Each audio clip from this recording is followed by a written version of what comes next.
I know that many of you participating in today's webinar want to know how technology can make their multilingual marketing jobs easier. And of course, it takes a great platform like EPiServer to do this. I'm going to demonstrate how our persona, Jeff Harrison, would use EPiServer to streamline his localization workload. Jeff is the North American Marketing Manager for Alloy Technologies. He's just learned that Alloy is offering a new service upgrade option for its clients. He's created the product page in English, but needs to adapt it for his other markets. In this scenario, you will see how he localizes the new product page for his Mexican web presence. So this is the website for Alloy Technologies. You can see that I've got a drop down here to select some of the different languages on the site, so I can change to the Spanish languages and some of the content changes. I can change to the French language and some of the content changes as well, as appropriate. And now I'm going to go into the back end of EPiServer. So this is the edit mode and the admin mode area.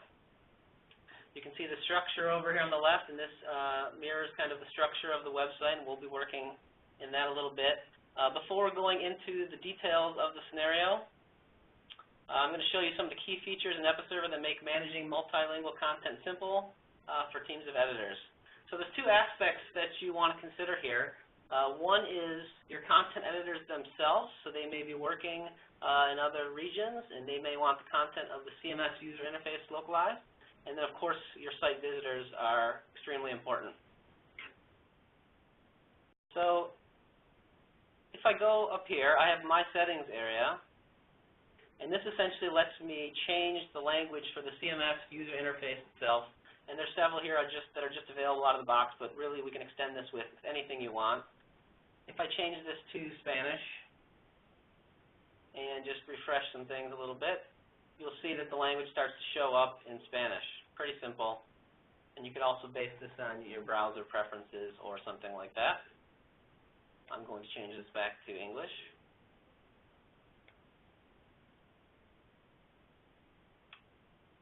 Then, of course, there is the site visitors that you want to think about. So over here on the administration mode, I have the ability to manage the website languages. And if I select this Add Language button, you can see there's a very large list. I won't scroll through the whole thing, but it's extremely vast. And these are the languages I have set up in my environment. If I click on the Mexican Spanish one here, you will see that it's enabled. And you will also notice that I can control the users or groups of users that actually have the ability to work with this language. And right now, this Mexico editors group has that capability. But you'll notice if I go to the French-Canadian that the Mexico editors do not, but the Canada editors do. Let me just toggle over here to the edit mode. So I've also got some interesting things I can configure here. So I've got the language settings. So the settings for editors area, I can actually control which of these languages I've enabled are available at various parts of the website. So this is kind of my homepage area, but I could drill down to other areas and control it if I wanted to get more granular. And a really, really powerful feature of EPiServer is this concept of fallback languages. And this is where you can configure, if, for example, you don't have a page that's translated to Spanish or to French, what language you actually want to show. So in my scenario here, I have pages that aren't shown in Spanish or French displaying in English, but I could set up a chain of other languages depending how many I have enabled on my site. I also have this language overview concept, and I can see for pages below this area what has been created in those other languages that I've enabled. You should notice there's this expert services page, and there's no Spanish or French page available. So for the scenario, expert services is the new offering. And again, it's not translated to the other language. So what I'm actually going to do is take a manual approach of translating this, but in the real world, a lot of this could be automated for you. But for the demo purposes, it'll make more sense to show you what's going on or would be going on behind the scenes. So I have this translation tab here, and I can basically create a new translation project, and it picks the name up from the page itself. and then it knows what languages I have available, and it gives me the option to select which ones I want to translate. And then I have a drop-down here for the different services to choose from. And this, again, is just an example. Lionbridge is a very popular one, and that's all set up here. XList is kind of a standard format that Kevin mentioned earlier. And, of course, that's an option. So I'm going to use that one. And I get to select if I want to include some subpages and any other associated files. And I just have to put in an email address to send this to. And then that will send off, of course, an email to my translation company. So the translation company will get email that looks something like this. There could be some more text and content here to help them along the way. But it includes a file, which in turn includes the XList file and the information they need to translate it.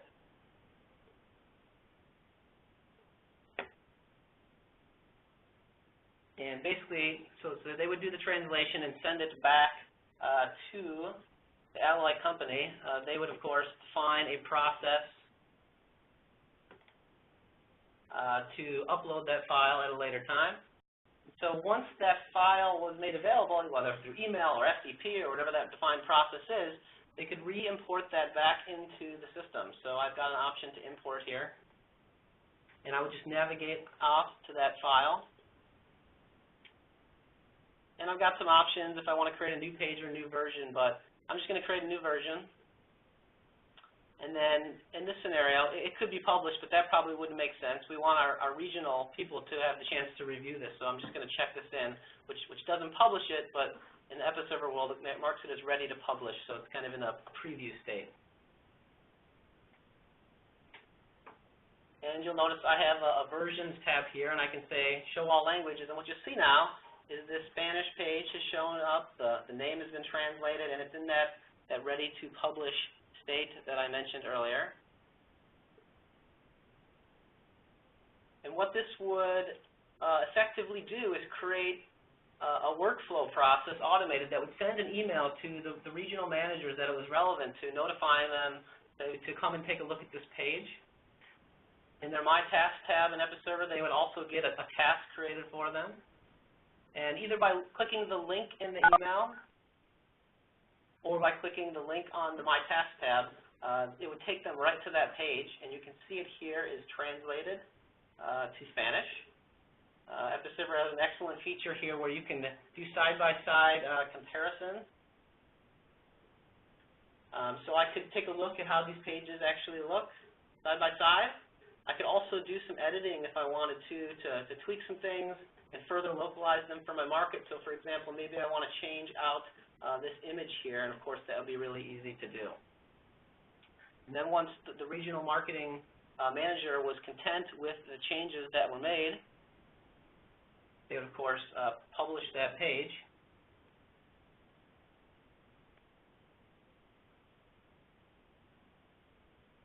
And of course here it is. Another interesting note, the concept of the structure that represents the website itself. You can just toggle between the different language versions you have here, and you can see the different entire site structures for the different languages. And again, you'll see that new page that we just created here. You'll notice some flags to the right of some of these pages, and that's because I set up that fallback language to English if it's not going to be translated to Spanish. And that's what this helpful hint represents here, because I didn't translate these pages yet. But once all of that happens and that page is published, again, it could be set up so that the marketing directors receive an email telling them that the new page and the new languages have been created, so they could go take a look at that. But also, EPiServer has this customized dashboard that contains different pieces of information relevant to different people. In this example, they might just come to their dashboard, see the pages that have changed recently. You see this page that we just created here, and of course I can click on it and get into some more details.